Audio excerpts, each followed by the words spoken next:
बेआईन गंजेई चाष पर पदमपुर पुलिसर चढ़ाऊ कुट्राधर मेरेना और निधिगुड़ी अंचल 14,500 गछ को पोड़ी नष्ट कर सूचना।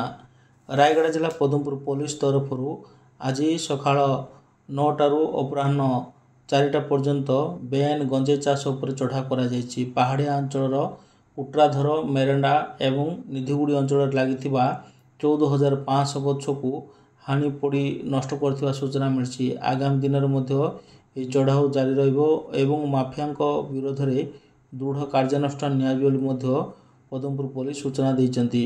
ये चढ़ाऊ समय पदमपुर थाना अधिकारी एठारे समस्त स्टाफ माने उपस्थित रही चढ़ाऊ अभियान को जारी रही है। चढ़ाऊ द्वितीय पर्यायर वर्तमान पदमपुर अंचल जारी रही बेले आगामी दिन में गंजेई चाष को निपात करने व्यापक भाव प्रस्तुति